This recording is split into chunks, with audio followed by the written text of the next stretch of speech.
So your personality creates your personal reality. That's it. And your personality is made of how you think, how you act, and how you feel. So keep thinking the same way, keep acting the same way, keep feeling the same way. Your personality is the same, and your personal reality will be the same as well. So if you wanted to change your life, if you wanted to change your personal reality, you would have to change your personality. A habit is when you've done something so many times that your body actually knows how to do it better than your conscious mind. It's a habit. So people wake up in the morning and they run through the same routine every single day. And the routine is mapped out neurologically in their brain.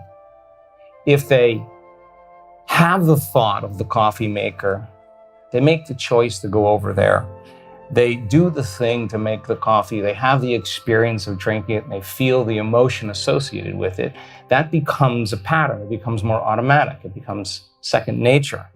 So we have a series of these redundant patterns then, and in time, we lose our free will to a set of programs, and the body is programmed into the predictable future based on what we've done in the past. And that's how we lose the free will to a set of programs. So that habituation is the predictable future, and that's the known. And other people wake up in the morning and they romance their memories of the past. They think about the problems that they have in their lives, and those problems are connected to certain people and certain objects and certain things at certain times and places. And since the brain is a record of the past, the moment they remember that problem, they're thinking in the past. And every one of those problems has an emotion that's associated with it.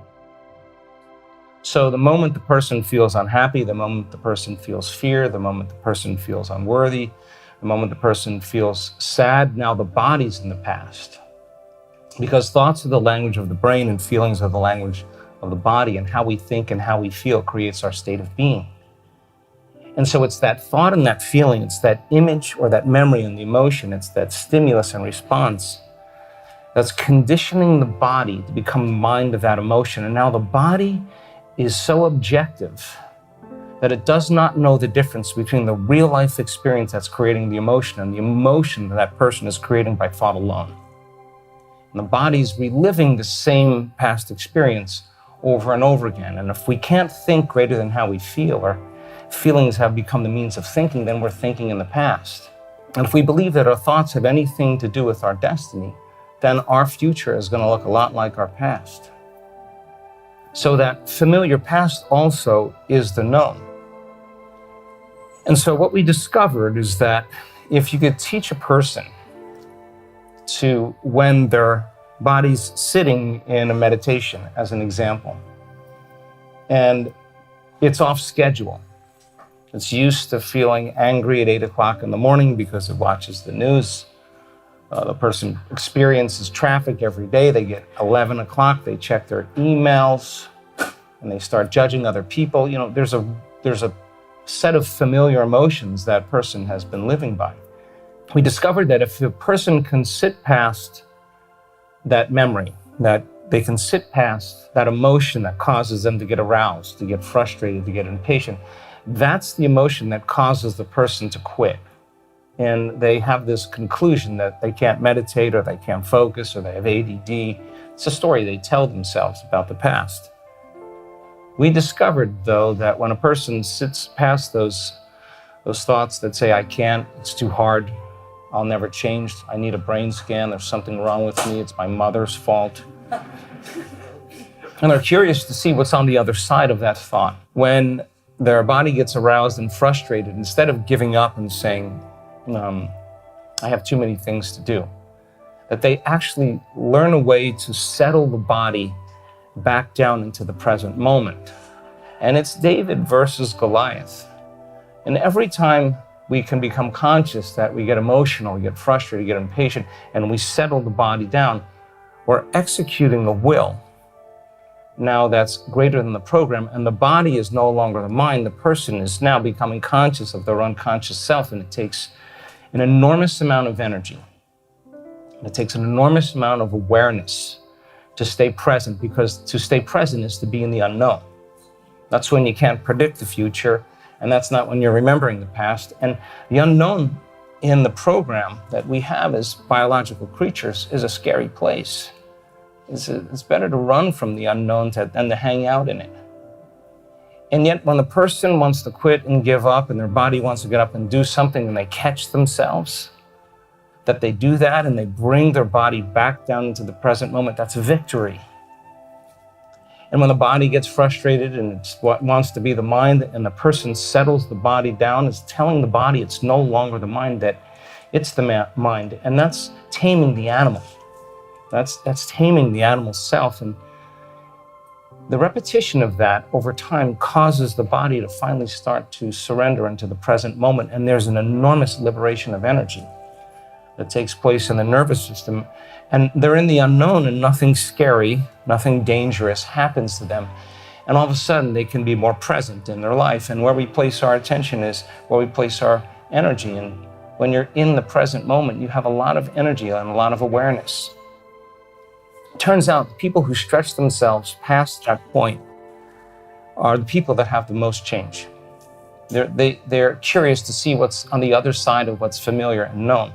And instead of, I don't know, I'm making stuff up, scrolling through TikTok, getting on the text, instead of thinking of 1,000 reasons that you're too busy to sit past that, or to say, today's not a good day to meditate. A person who's curious, who's uncompromising, that keeps doing that over and over again, all of a sudden starts to biologically change. Because if the environment signals the gene, and it does, and the end product of an experience in the environment is an emotion, a person who's living by the same emotion every single day is signaling the same genes in the exact same way. And genes make proteins, and proteins are responsible for the structure and function of the body. And the expression of proteins is the expression of life. And that person now they're feeling certain feelings that are familiar to them, that are influencing the very same thoughts, and the very same thoughts make the very same chemicals for them to feel the exact same way. And it takes crisis, it takes trauma, and it takes disease, and it takes diagnosis, and it takes betrayal, and it takes loss for people to finally make up their mind to change. We discovered that if you keep thinking the same way, if you keep making the same choices, if you keep doing the same things, if you keep recreating the same experiences, and you keep feeling the same emotions, your biology is going to stay the same because you're the same. There's nothing to that. But we discovered also, give people information, sound scientific information, and let science be the contemporary language of mysticism. Let science demystify the mystical and challenge the mind of an individual to combine quantum physics with neuroscience and neuroendocrinology and psychoneuroimmunology and the mind-body connection and epigenetics. I always say to our audiences, turn to someone next to you and say, I'm not afraid of the word epigenetics. People get afraid of that word. Electromagnetism. We want to make it. All of those sciences point the finger at possibility. And if knowledge is power, then knowledge about yourself is self-empowerment. And it's not enough to just learn it. This is a time in history where it's not enough to know. This is a time in history to know how. The application of that philosophical, theoretical information, we discovered that every time you learn something, you're making a lot of connections in your brain. 1 hour of focused concentration on one concept, one idea, doubles the number of connections in your brain if you're present with that information. There's physical evidence in your brain as a result of information in your environment. The brain is mapping information neurologically. If you don't repeat it, if you don't think about it, if you don't review it, those circuits prune apart within hours or days. So if learning is making synaptic connections, then remembering is maintaining and sustaining that information. And people have to think about it because it's so much easier to forget this information than to remember it. And they got to remind themselves and reproduce that same level of mind. So what we discovered is if you set up the conditions in the environment and you give people the proper instructions, if they can get their behaviors to match their intentions, they can get their actions equal to their thoughts, if they get their mind and body working together, they should have a new experience.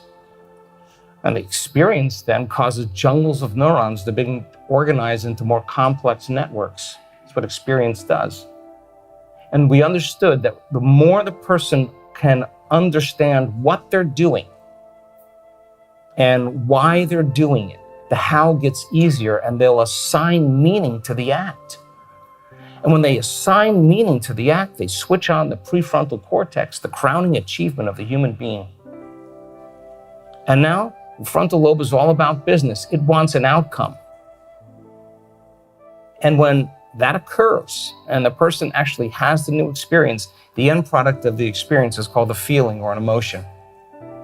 The moment you feel unlimited, the moment you feel free, the moment you feel abundant, you are teaching your body chemically to understand what your mind is intellectually understood. So knowledge is for the mind and experience is for the body, and we're embodying the truth of the information. The information is no longer in the brain.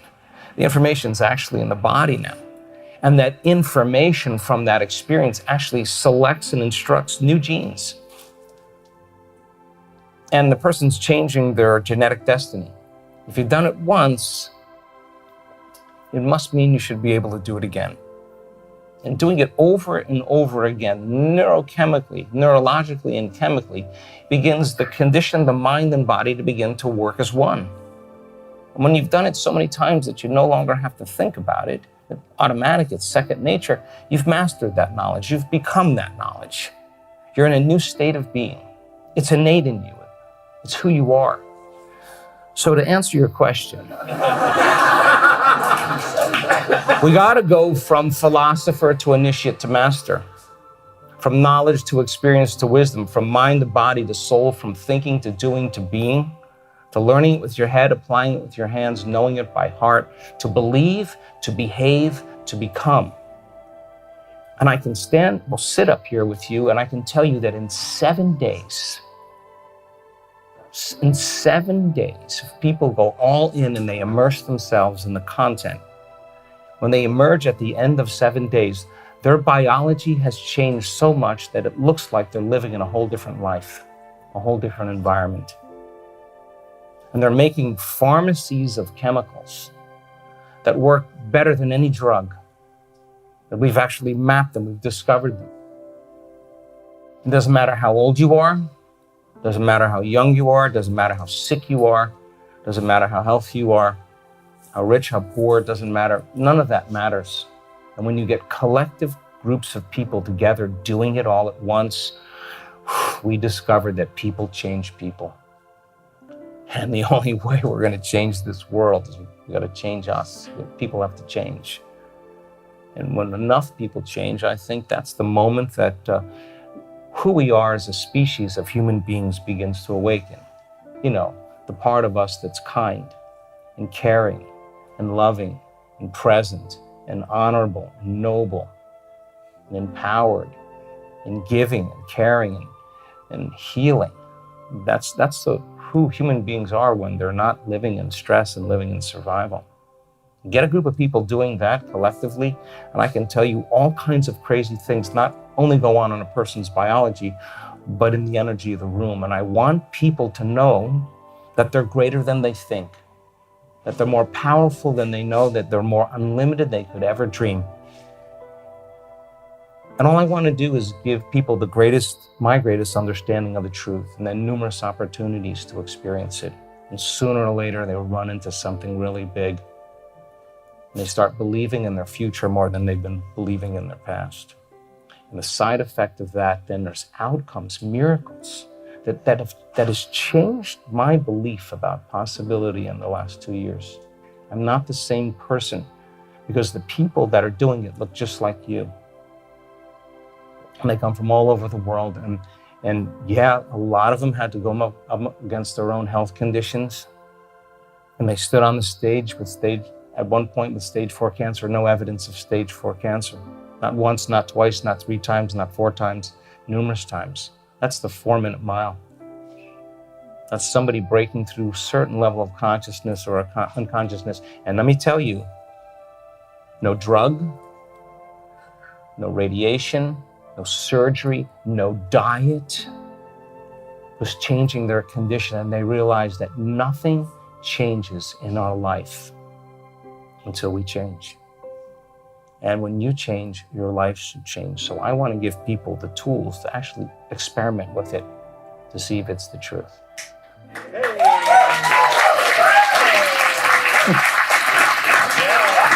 In the midlife, your personality becomes pretty hardwired. If you keep thinking the same thoughts, if you keep making the same choices, you keep doing the same things, you keep creating the same experiences, you keep feeling the same emotions, I don't know, let's be conservative.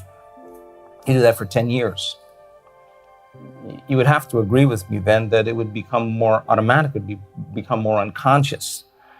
So your personality creates your personal reality. That's it. That is it. And your personality is made of how you think, how you act, and how you feel. So keep thinking the same way, keep acting the same way, keep feeling the same way. Your personality is the same, and your personal reality will be the same as well. So if you wanted to change your life, if you wanted to change your personal reality, you would have to change your personality. And then you'd have to start thinking about what you've been thinking about and decide if you really want to believe that any longer. And when does the story end? It's that moment that you become so conscious of that thought, you're so tired of it, you're so aware of it that you would never let it slip by your awareness ever again. You catch yourself complaining and blaming and making excuses and feeling sorry for yourself, and that's been your unconscious program. Then the moment you become conscious of those unconscious behaviors, you're out of the program. You're only in the program when you're unconscious, and so it takes an enormous amount of energy and awareness to separate from those programs. And then there's those emotions that we feel every single day that are so familiar to us that we don't even know what they are. We just feel guilty. We don't even know it's guilt. It's just how we feel.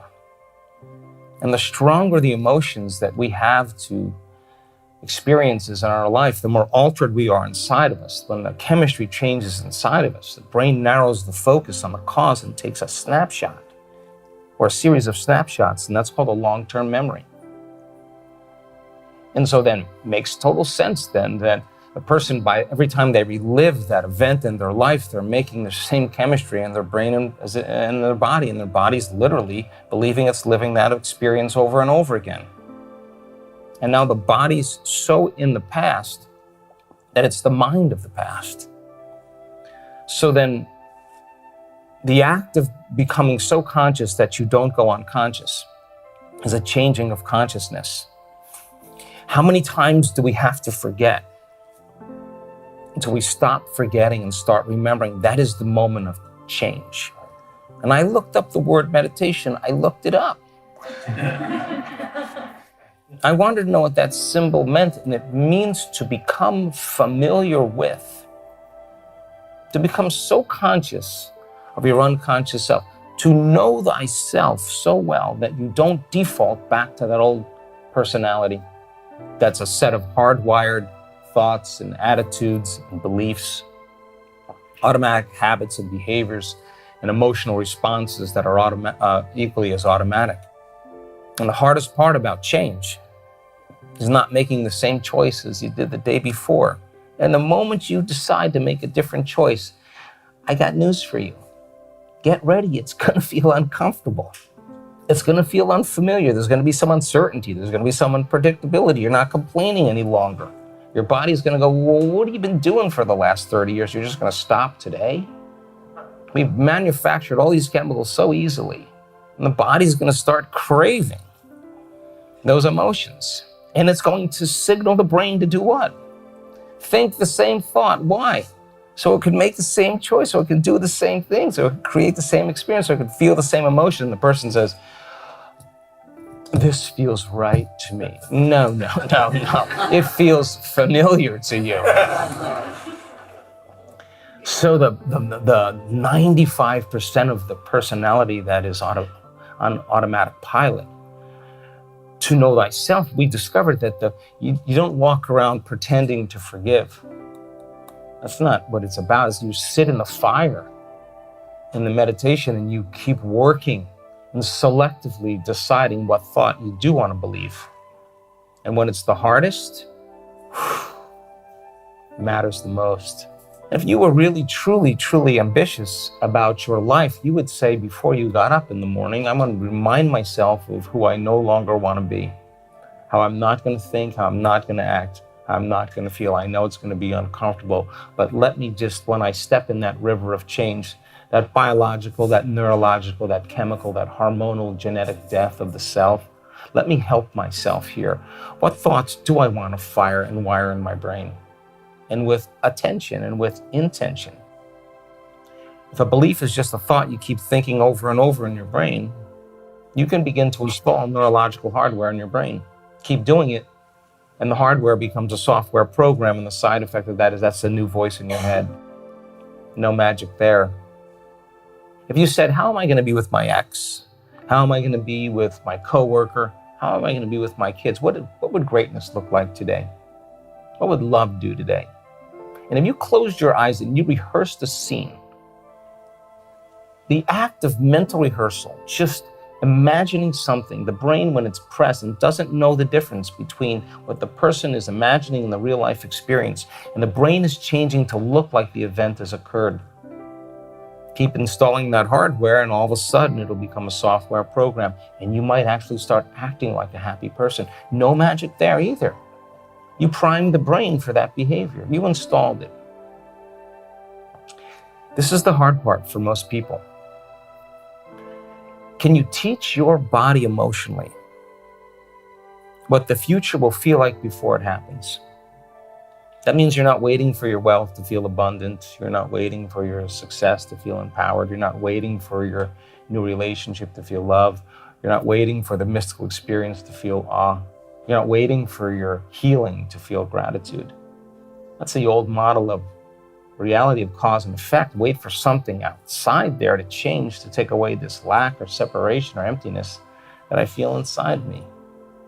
But if you begin to condition your body into the emotion of that future, and you could become familiar with that emotion because you could bring it up every day, and you could keep becoming more familiar with the way you're thinking, the way you're acting, and the way you're feeling.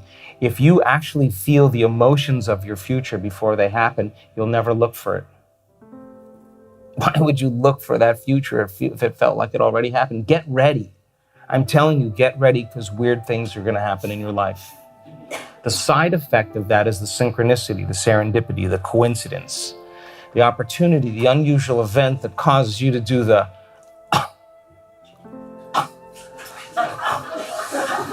and I'm not talking about a parking space either. I'm talking about a real life event where your world is rocked. And somehow you come to the awareness, the consciousness, the understanding that somehow you're creating this. And we move from being the victims of our lives to being the creator of our lives. And I want people to experience that, to prove to themselves how powerful they really are. And people have done all kinds of things as a result of it. In the quantum, you have to feel it to experience it. In three-dimensional reality, you wait for the experience, and the experience produces the feeling, and it takes away the lack or the emptiness of having it, and that's fine. That's how we navigate in three-dimensional reality. But when we truly create beyond the realm of space and time, if we create from the field instead of from matter, it's a different game. It's a whole different game. That's a whole nother rabbit hole we can step down if you want. But let's just finish the thought of the personality and the personal reality here before we step into that. If you think differently, if you're acting differently, and if you're feeling differently, if you try that out as an experiment, and you said, look, I took time out of my life to actually do this, to change myself, I would like to know if it works. I'd love to get some feedback in my life. If you practice that on a regular basis, to become so familiar with yourself, so conscious of your unconscious self that you don't default. And if you can remind yourself who you do want to be in your life, and this is really about overcoming to become, if you think about it, who gets to be the beneficiary of your efforts? I mean, imagine if you're less angry and you're more happy, what would you think your friends would think? You're on a different medication. That's what they would think. They would think something's funny about you. You're not showing up as the memory that they have of you. So we teach that principle because when people do think differently, when they do make different choices, when they do different things, when they create different experiences and they feel different emotions, their biology really changes. Not a little bit, like a lot. Their brains change, their hearts change, their gene expression changes, thousands of metabolites in their blood change, their immune system gets stronger. All kinds of amazing things happen when people step into that river of change. I believe that if you're not being defined every day by a vision of the future, you'll be left with the memories of the past and you'll be predictable in your life. And to be defined by a vision of the future is actually selecting a new possibility that you would like to experience. And that possibility already exists in the quantum field. And in order for you to get creative, if you said, what would it be like to be happy? What would it be like to be healthy? What would it be like to be abundant? Whatever that is. The moment you ask those kind of open-ended frontal lobe questions, that forebrain switches on, and it's the workshop. It's the builder, it's the designer, it's the creator, it's the inventor. And really, it only has a certain amount of resources. It's got the circuits in the brain of things you've learned intellectually, philosophically, theoretically, and then it has the networks of connections that have to do with experiences. And it looks out over the brain and says, let's see what he's got. I'll call up a little of this, a little of that, and he starts calling up different networks of neurons to answer the question what wealth or health or freedom would look like. And the moment those neurons fire in tandem, the person gets a picture in their mind, an image, and that's called intention. They're selecting a new possibility in the quantum field. For the passionate person who's truly lost in the creative process, they actually start to feel the emotion of that experience before it happens, and you've all done it. You make up your mind about something and your body feels it. No one's going to talk you out of it. Because once you feel it, you know that it's possible. And so then, the only way you can believe in that future is to feel the feeling of that future before it happens. Because the moment you default and you start feeling other feelings, I promise you, you're going to believe in your past. And you're going to come up with a really good story. And 50% of that story, according to neuroscience, isn't even true. People make up these miserable lives that they never even had, just to feel some emotion. So then, the person who's truly on the journey, who's going to break the addiction to those emotions, and they understand when they no longer feel those feelings, are no longer signaling the same genes in the same way, they intellectually understand that, their body begins to change. And all of a sudden they say, my goodness, the pain that I had for my disease is better. I'm sleeping better through the night. I have more energy. They start noticing changes of, that's the moment. The moment they notice what they're doing inside of them, that's starting to produce an effect outside of them, they're going to correlate what they're doing and they're going to keep doing it. And we've seen people heal from all kinds of health conditions. And I've asked them, where's the disease? Where'd it go? And they say, it belongs to the old person. I'm just not that person any longer. I'm somebody else. And like magic, their biology responds in wonderful and healthy ways. Now, people need to hear that. You need to hear that because that is the truth. That is the truth that there's a possibility for you to change you in some way that supports the vision of your future. But if you don't wake up every morning and be defined by it, it's easier to forget that future than to remember it. People who are truly on the journey and they're changing their personality, they're doing their meditations not to heal. They're doing their meditations to change. And they understand that when they change, the side effect of that is a change in their biology. They're not waiting for their healing to feel grateful. They understand that the gratitude is actually creating the healing. They're not waiting for their success to feel empowered. They're feeling empowered and they're walking towards their success. They're in love with life and they're in love with themselves, and they create that in their lives. They're mystified by the mystery of life and they're having mystical experiences. And it's not like something that they have to try to do. It's the side effect of who they've become. And it's not the wealth. It's not the health. It's not the new relationship. It's who we become. And it's the overcoming process that is the becoming process. And making time for yourself out of your busy lives to spend a little bit of time defining who you want to be when you open your eyes is a service to the world in so many wonderful ways, because when everybody else is knee-jerking and you're present and compassionate, when everybody else is frustrated and angry, you're loving and kind. If you keep doing what feels unnatural, sooner or later you start becoming supernatural. And that's really what this is all about. It's to give people permission in their lives to be empowered by themselves. And if you don't wake up every morning and you don't do it, it means you don't believe it. And taking a little time to get yourself right, you've done this already. Everybody in this room has done something great. And all they did was they decided on what that future was they wanted to live by, and they made a decision with such firm intention that the amplitude of that choice carried a level of energy that caused their body to respond to their mind. But the choice that they made in that moment to change, to live in that future, was a moment in time they would never forget. They could tell you where they were, the time of day it was, and the stronger the emotion they feel, the more they remember the choice. And they're remembering their future, long-term memory. That's the moment their healing began. That's the moment the body got a taste of the future. And they were doing it without a cell phone. They were doing it without a drug. They were doing it without a Netflix show. They were doing it on their own. People start doing that over and over again. Watch out. Start getting happy without you.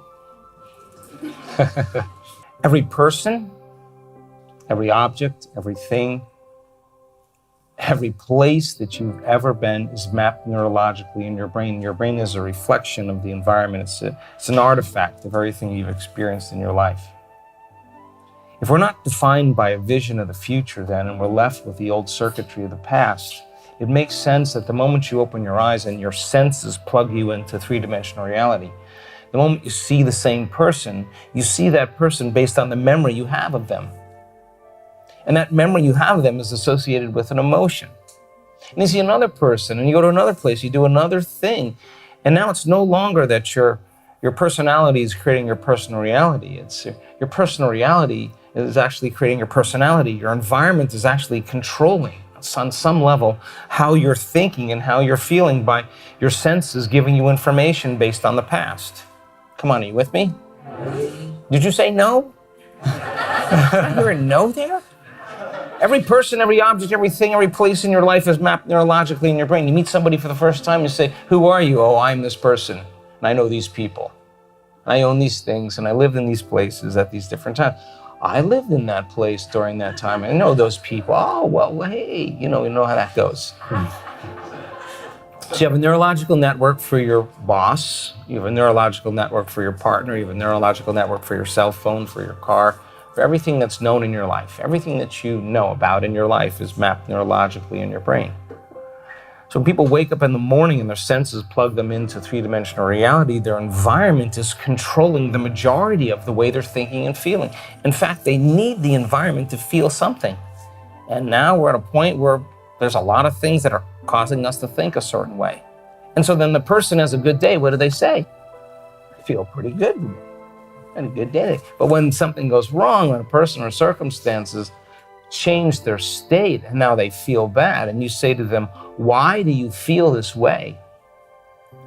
If they say to you, I feel this way because of that person or that circumstance or that condition, what they're really saying is that person, that problem, that circumstance is actually controlling my thoughts and controlling my feelings.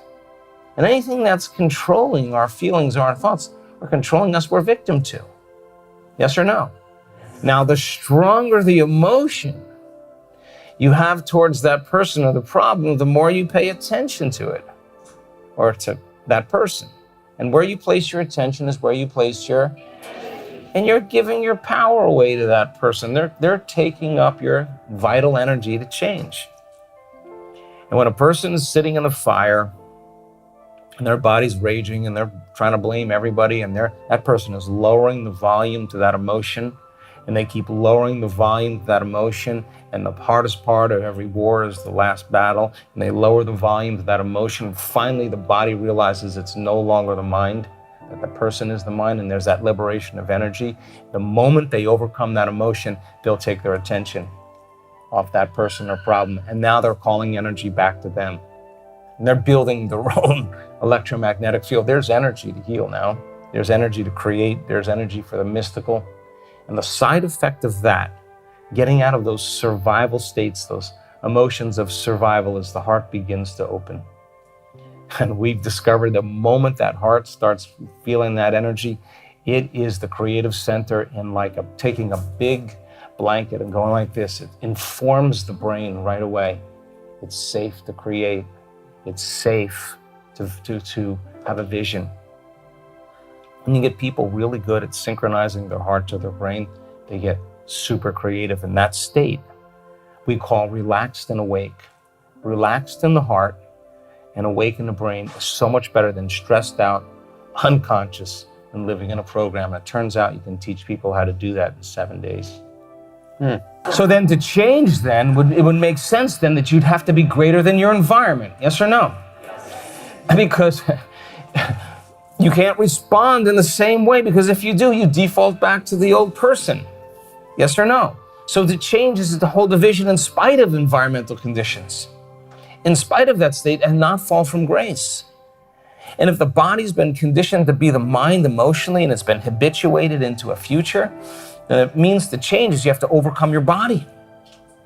And when the body gets aroused, when it wants to get up and do something and you settle it down, that's the process of change right there. That's the overcoming process. That's what it takes to arrive at your future. So if the body has drives and it's emotional and it's habituated and you keep settling it down, I promise you, you're taming your pet. You stay right there. I'm going to feed you. I know you think you're going to die. I know you're super busy. I know you get migraines. I know you have food allergies. I know it's better for you to lay down. I know it's your mother's fault. Oh, no, it's your ex's fault. I know all that. You hang in there. Past all of those points, the body is trying to unseat you. It's doing what it can, and by causing it to fall back into the present moment, into the unknown, is how we overcome time. Because if you're not in the predictable future and you're not in the familiar past, those are the knowns, the present moment is the unknown. And that's where possibility exists. Teaching people how to get there and stay there is a habit. You can get better at it the more you do it. If you are truly going to really put all of your attention on you, to be aware of nothing but you would have to control all those thoughts that are connected to your body, to the people in your life, to the things you own, to the places you need to be, the place you live, the place you sleep, your schedule, the past. But we discovered that if we ask people to close their eyes, and now they're getting less sensory information to their brain, and we ask them to begin to take all of their attention off their body and go from a somebody to a nobody, to take all of their attention off all the people in their life and to go from a someone to a no one. That means you lay down the character. No attention on the objects and things in your life. You go from something to nothing. To take all of your attention off all the places you have to go and go from somewhere to nowhere and from some time to no time. You no longer are the character that you think you are in this three-dimensional reality. Your consciousness. Now imagine this. So let's make it really simple. Your senses plug you into reality, yes or no? Yeah. Come on. Yeah. If I took away your sight, your hearing, your smell, your taste, feeling with your body, would you agree with me that you would have no experience of three-dimensional reality? Yes or no? But what would you be if you were still you? You would be aware, yes or no? Aware of what? Nothing but you. And that is the perfect place where people begin to make really powerful changes. And we call that overcoming the self. Throw in the hormones of stress. And the stress hormones heighten our senses now and cause us to narrow our focus on the cause of the problem. And as the arousal of those chemicals cause the body and the brain to become alert, we focus primarily on the material world. And if where you place your attention is where you place your energy and you're living in this state of survival, a state of stress, if T-Rex is chasing you, it would make sense you would be looking in your environment where to go. Yes or no? If you felt him breathing down the back of your neck, you would be thinking about your body, would you not? And if you were thinking about getting from here to the cave, you'd be thinking about how much time it's going to take you to get there. So the stress hormones cause us to put all of our attention on our bodies, all of our attention on our environment, all of our attention on time. It's kind of funny because if to change means to be greater than your body, to be greater than your environment, and to be greater than time, when we're under stress and we're in survival, it's really hard to change. In fact, it's not a time to change.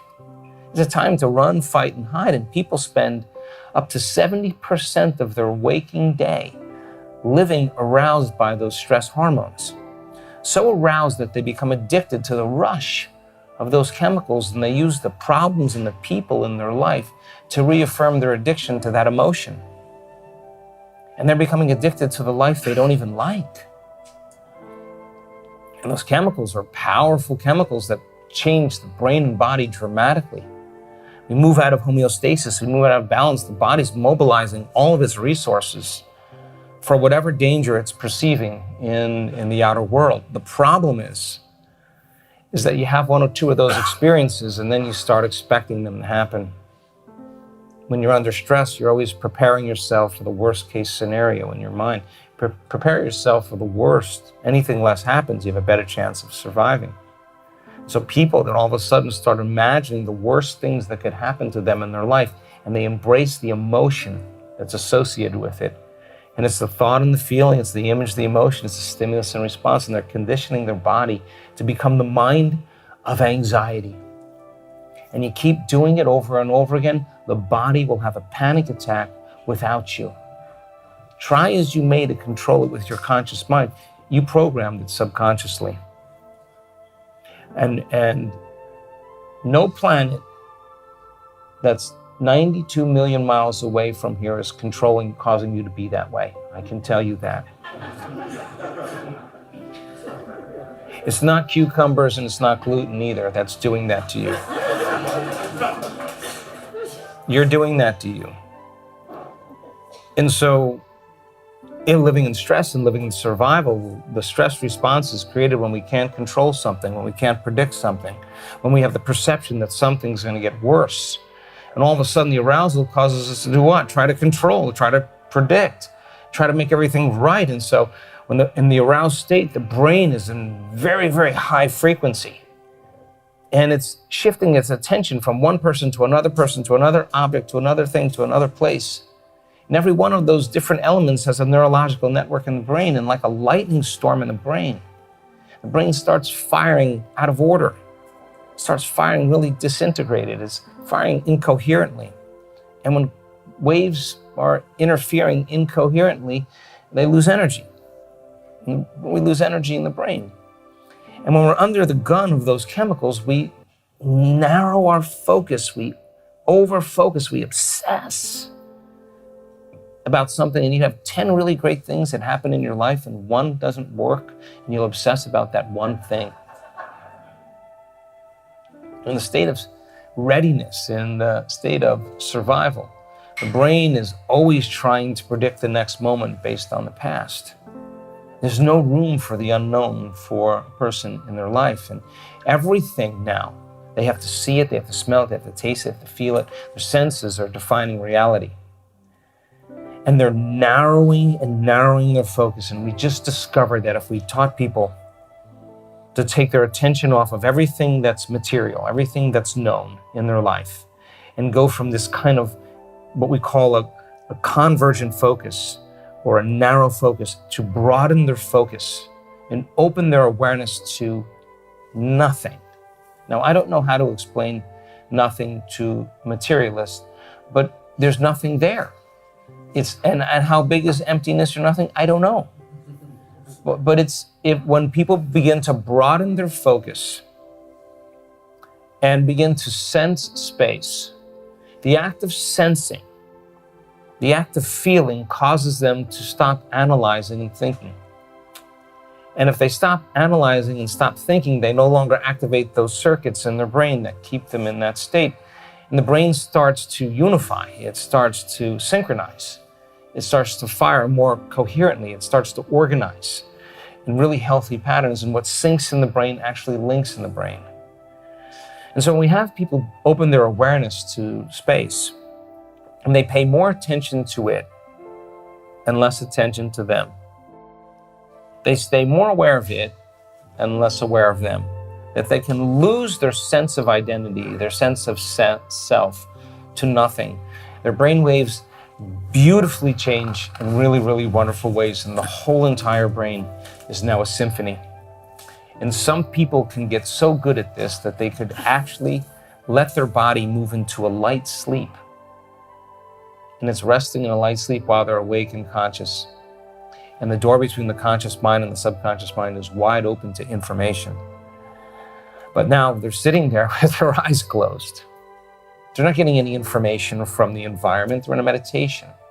There's only one other place information comes from, and that's frequency. And all frequency carries information. And when their nervous system is oscillating in order, it begins to become entrained to that unified field, that quantum field, that invisible field of unifying energy that exists beyond your senses. There's no people there, there's no objects, there's no bodies there, there's no things. I looked it up. What existed before the Big Bang? Nothing. And that place where that emptiness is, it's rich in frequency. And now something amazing happens. When a person's dialed down the neocortex, the memory bank of the known self, but plugs them into three-dimensional reality, and their brain waves are in the very resonant state of theta, and they're in a hypnotic state, and the information is not coming through their senses from their environment, and they start tuning in, there's a connection that takes place. And all of a sudden, the nervous system starts interacting with energy and frequency, and the brain goes into these heightened states of gamma brainwave patterns, and the brain is aroused. And the arousal is not pain, and the arousal is not fear, and the arousal is not anger or aggression. The arousal is ecstasy. The arousal is connection. It is the most familiar, unfamiliar feeling we'll ever have in our life. And that moment when that occurs and that autonomic nervous system is in high gamma, hundreds of standard deviations outside of normal, 3 standard deviations outside of normal is 2% of the population. We're talking hundreds and hundreds of standard deviations in gamma, coherent gamma, perfect coherent gamma. And those waves, as they interfere, start building bigger waves. And the brain starts moving into standing waves of energy. And that person now is getting a biological upgrade. And energy is informing matter. And there's the eczema, now it's gone. There's the blindness, now it's gone. There's the deafness, now it's gone. There's the stage 4 cancer metastasized to the bones, it's gone. There's the Parkinson's, now it's gone. Somehow there's a biological upgrade that takes place in the body. And literally they're interacting with that invisible field of energy. And we've just started to discover the different signposts, the different places, resting points that the heart and the brain have to go to reach that elegant moment where we have that experience. That's the quantum. Now, this is what I noticed about that. Imagine having that moment and realizing it's not coming from any person, any object, anything. It's not coming from anything outside of you. Imagine that feeling of what people call pure love. I don't know, there's no word for it. Connection, bliss, whatever that is, wholeness, oneness. Imagine when a person realizes that it's not coming from anyone outside of them. They stop looking for it everywhere else, and that's when the love affair begins. And it gets really hard to miss a date. We take the blood of those people who hit that point. There's information in their blood that causes cancer cells to reduce in metabolic function by 70%. We take that blood, there's information in that blood, we subject it to Alzheimer's genes, it downregulates the genes for Alzheimer's. I know this is politically incorrect. We take the plasma of those people and we put a really nasty virus. We put that in the presence of the plasma of the people that run into that frequency, and the virus cannot enter the cell. It cannot enter. We isolated the protein in the plasma of advanced meditators who have this moment that actually will inhibit the spike protein from entering the cell. Imagine that. Producing a pharmacy of chemicals in your body that work better than any drug. A drug study, by the way, is about 25% causality. 25% cause and effect, 1 out of 4. That's usually a study that lasts 6 months, 3 months. The data that we study when we look at the blood of advanced meditators, 85 to 75% effective. That's 3 out of 4. And they're signaling the same genes, and they're making the same proteins. And that information is not coming from the diet. It's not coming from the drug. And I keep asking the scientists, where is that information coming from? Where are those chemicals coming from? Where is that information coming from in the blood that wasn't there at the beginning of 7 days? Your nervous system is the greatest pharmacist there ever was. And I can say that with such confidence now because I've seen the data. Less than 1% of reality, where we're witnessing a very small bandwidth of an electromagnetic spectrum that is the rainbow. And those different shades are bouncing off physical objects and giving us the illusion of separation, like a virtual reality experience. You're the character in the virtual reality experience, and we live in this reality, and because we have our senses and we're local in space and time, we're conscious that I'm this person separate from everybody else, and I have an identity. And the way you create in three-dimensional reality, of course, is you got to do something. And you got to go do something, and it takes time to get that thing done. So you have a thought like, I want a new house. And then your brain actually will calculate how long it's going to take you to pay off that house. And so the person has the thought of this new vision of what they want in their life. And then they have to move their body back and forth all the time to ultimately get that experience. And it takes time and energy. And so everything in three-dimensional reality that we create takes a lot of time and takes a lot of energy. I think that the divine lives in every human being. I think that we all came from oneness. We came from source. We came from singularity. We came from pure love. What do you want to call it? Pure consciousness, where there's no separation. The consciousness of everybody, of everyone, of everything, of everywhere, of every time. All the information that exists, past, present, and future, in that source. You're hanging out in source forever. You start thinking eternity. Is there anything else but oneness? What if there were many instead of one? And that's what created a separation from source. And we descended all the way down into density. We're fooled by our senses into the illusion of separation. And so now then, when we come down to this level, we have so much separation that we have the free will to create reality exactly the way we want. We took a piece of the divine with us.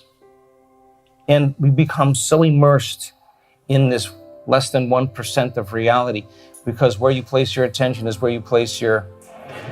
So how much of your waking day do you put your attention on energy and frequency, and how much of your waking day do you put your attention on matter and memories from the past and predictions of the future? But just because that, well, first of all, let me ask a question. How many people in this room believe in the quantum field? I'm just curious. Okay, so the thing with the quantum field, though, is that if you're unaware of it, it doesn't exist for you. If all of your attention is on the material world, it doesn't exist for you. It's there, but you're disconnected from it. You have no connection to it because you're unaware of it. Just like your nose. Your nose has always been there. The moment I ask you to become aware of it, it exists for you. The quantum field is the same way.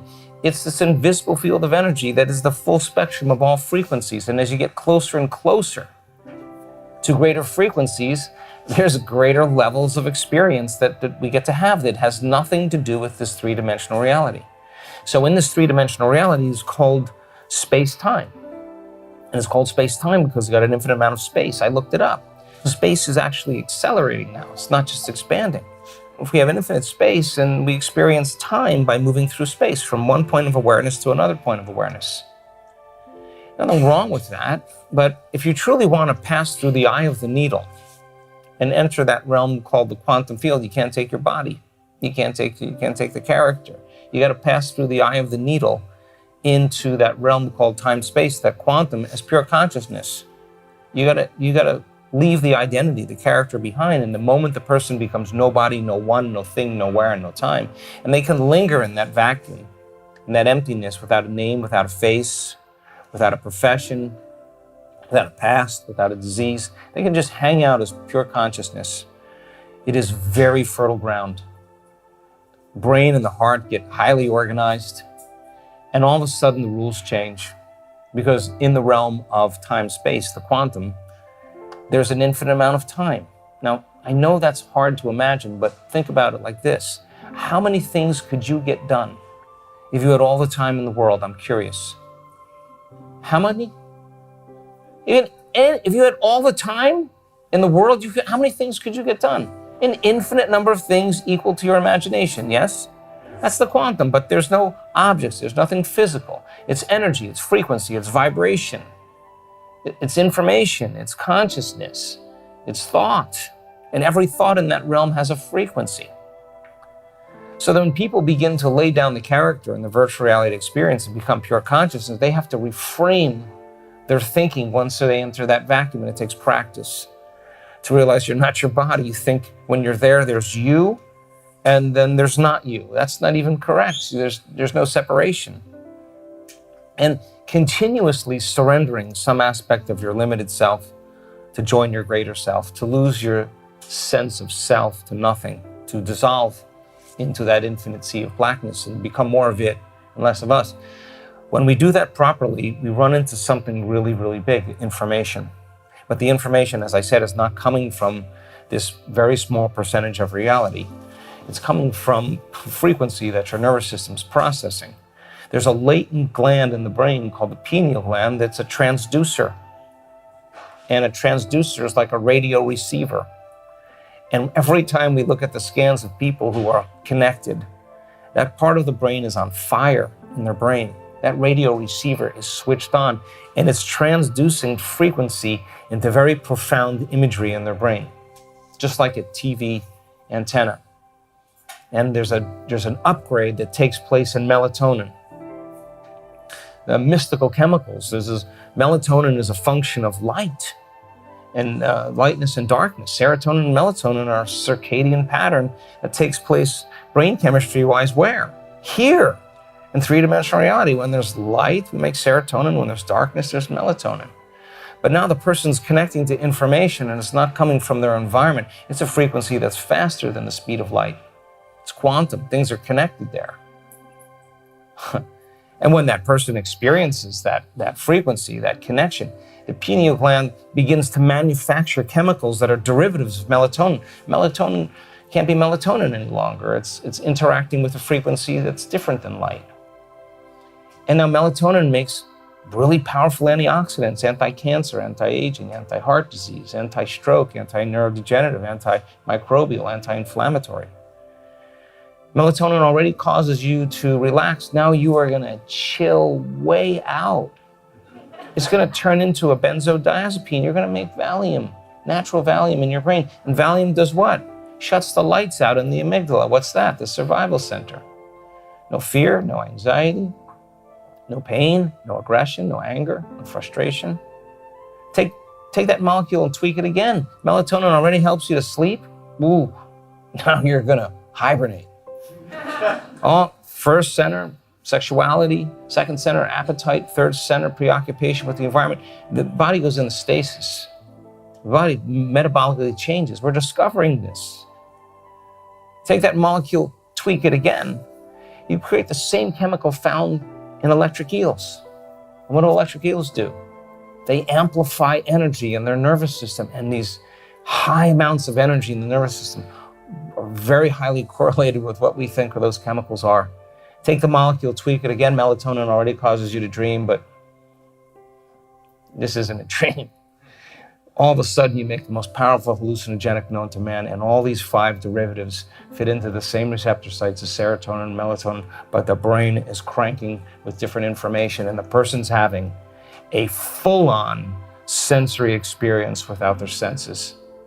They are having, what is happening in that moment is more real than the trauma that they had 30 years ago. An experience enriches the brain. And the end product of an experience is an emotion, but this time the emotion isn't chemical. It's electric. It's an awakening. It's an arousal. It's a brainstorm. It's a moment of contact. It's a union.